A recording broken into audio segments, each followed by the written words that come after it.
अस्सलामुअलैकुम प्यारे दोस्तों, आज की नई वीडियो लेके आपकी खिदमत में हाजिर हूँ। वीडियो में आगे जाने से पहले सब्सक्राइब के बटन को दबाएं और साथ लगे बेल आइकॉन को भी दबा दें ताकि हर नई आने वाली वीडियो आप तक सबसे पहले पहुंच सके। ये समझना कि रूस में जंग कितनी गहरी है, अपने आप को देखने से हमें यूक्रेन के हमले को समझने में मदद मिल सकती है। रूस जंग की कहानी के टिप्स मुसन्निफ कहते हैं, समझें कि यूक्रेन पर रूसी सदर व्लादिमीर पुतिन के हमले की वजह क्या है। इससे रूस की जंग की तारीख से वाकिफ होने में मदद मिलती है। ग्रेग कार्लटन कहते हैं, रूसी मुतालिया के एक प्रोफेसर, रूस हमेशा से एक अस्करी मुल्क रहा है। इसने ऐसा किया हकीकत में अपनी बका के लिए। वो कहते हैं, एक दुहाई से ज्यादा पहले जब कार्लटन अपनी गर्मी रूस में तहकीक कर रहा था, बिल बोर्ड्स और टेलीविजन पर और किताबों की दुकानों पर जंग के अक्सर हवाला जात से वो हैरान रह गया। ये सिर्फ यही मुस्तकिल मौजूदगी थी जिससे कोई बच नहीं सकता। वो कहते हैं, सोच रहा था कि क्या हो रहा है। इसने इसे अपनी तहकीक का एक नया मरकज बनाया। वो रूसी जबान का प्रोफेसर है, बैनुल-अक़वामी अदबी और सकाफती मुतालिया के सेक्शन में मुतालिया। नतीजा इनकी किताब Russia the story of war था, जो 5 मंजर आम पर आई साल पहले और मौजूदा जंग का तनाजुर फराहम करता है। यूरोप और एशिया से मुंसलिक रूस ने अपनी तारीख में 3 बड़े हमले किए हैं। 13वीं सदी में मंगोलों के जरिए, 1812 में नेपोलियन और 1941 में हिटलर। खुद रियासत की बका तारीखी तौर पर एक बुनियादी तशवीश रही है। कार्लटन कहते हैं, वो कहते हैं कि जंग वसी तर सकाफत में फैल जाती है। रूस में सबसे बड़ी छुट्टी मनाएं 9 मई को फतह का दिन, जो दूसरी जंग अजीम के खात्मे की याद मनाता है। मुल्क भर में तकरीबात में इसके 11 टाइम जोन्स में लाखों लोग इस जंग में लड़ने वाले अपने रिश्तेदारों की तस्वीर के साथ परेड करते हैं, जिसमें रूस को एक अंदाजे के मुताबिक 14 मिलियन फौजी और सिविलियन मौत का सामना करना पड़ा। ये साबिक फौजियों के दिन की तकरीब से ज्यादा है। टेलीविजन अस्टेशन जंगी फिल्में चलाते हैं। पूरे हफ्ते ये मकबूल शोर पर कब्जा कर लेता है। जंग के कौमी शोर पर इस फोकस को सियासी रहनुमा अपने मकासद के लिए इस्तेमाल करते रहे हैं, खास तौर पर 19वीं सदी के बाद से कौम परस्ती के उरूज के साथ। ये पैटर्न नजरअंदाज करने के लिए बहुत कसरत से है। अमरीकी और रूसी इस्तना के बारे में रूसी अदब और वारी नेशनल कोर्सेज सिखाने वाले कार्लटन कहते हैं, और जंग की कहानियां जदीद जंग के उरूज के बारे में। पुतिन भी इससे मुस्तस्ना नहीं है। वो इस तर्ज पर चल रहा है जो अब सदियों से कायम है। कार्लटन कहते हैं, यौम फतह पर यह रस्म एक शहरी मजहब की तरह है। अलामत वावीन, ये दूसरी जंग अजीम को कभी जाने ना देने का एक तरीका है, लेकिन इससे भी ज्यादा ये तकरीबन ऐसा है कि जंग खुद कभी खत्म होती नजर नहीं आती। बेहतरीन दिफा जुर्म है, जबकि जंग की सकाफत रूसी तारीख में गहरी जड़ें रखती है।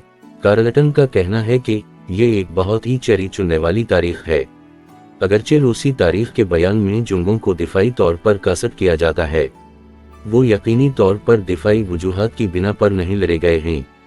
एक इब्तिदाई केस ले लें 1552 में हमसाया मुल्क काजान के खिलाफ जंग आइवन दी टेरिबल की क़यादत में, जो एक रूसी जार था। काजान मास्को से तकरीबन 450 मील मशरिक में एक मुस्लिम रियासत थी। मंगोल सल्तनत का जानिशीन रूस ने जंग शुरू की और जीती, जिसने बहरुल-काहिल तक इसकी साम्राज्यी तौसी का मरहला तय किया।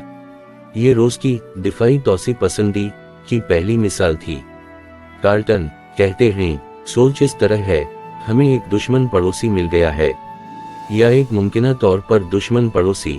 लिहाजा अपनी हिफाजत के लिए सबसे बेहतर काम यह है कि हम अपनी सरहद अबूर करें और इस पड़ोसी को कुचल दें, और फिर अगली बात ठीक है, अब हमें एक नई सरहद मिल गई है एक नए दुश्मन पड़ोसी के साथ, और इस तरह हम हमला करते हैं। इश्तिहार लामहदूद, ये दिफाई तौसी है। आइवन दी टेरिबल ने यह दावा करके काजान पर हमले का जवाब पेश किया कि वहां के ऑर्थोडॉक्स ईसाइयों पर जुल्म हो रहा था। रूस कहा कि ये हमारे भाइयों को बुनियादी तौर पर नस्लकुशी के खतरे से बचा रहा है। कार्लटन नोट, 2022 की तरफ तेजी से आगे बढ़ें और रूसी बोलने वाले को तब्दील करें। काजान के ऑर्थोडॉक्स ईसाइयों के लिए यूक्रेनी, और ये बिल्कुल वही है जो पुतिन कह रहे हैं। कार्लटन कहते हैं, फरवरी के आखिर में पुतिन ने यूक्रेन पर हमले को इस तरह बयान किया, नस्लकुशी का सामना करने वाले लोगों की हिफाजत के लिए एक फौजी ऑपरेशन कैफ में हुकूमत। एक ऐसा दावा जिसे आज़ाद उलमा तारीख को मसखा करने वाली करार देते हुए मुस्तरद करते हैं। रूस का कहना जारी है कि वो यूक्रेन को डीनाज़ीफाइंग कर रहा है, अपनी बयानबाजी में दूसरी जंग अजीम को पुकार रहा है, अगरचे यूक्रेन का जमहूरी तौर पर मुंतखब सदर यहूदी है और होलोकॉस्ट में खोए हुए रिश्तेदार। रूसी जंग के अफसाने में प्लग इन करने की कोशिश मार्च 16 को एक वीडियो कॉन्फ्रेंस में पेवटन ने मगरिब के बारे में शिकायत के इस ढंग से गुजरते हुए एक तवील तकरीर की। रूसी तारीख के इस दौर में इन चीज़ों का इन सब ने सामना किया है। कार्लटन कहते हैं, किसी बाहर वाले के लिए जो कोई मना नहीं रखता, ऐसा लगता है कि वो घूम रहा है और चीख रहा है।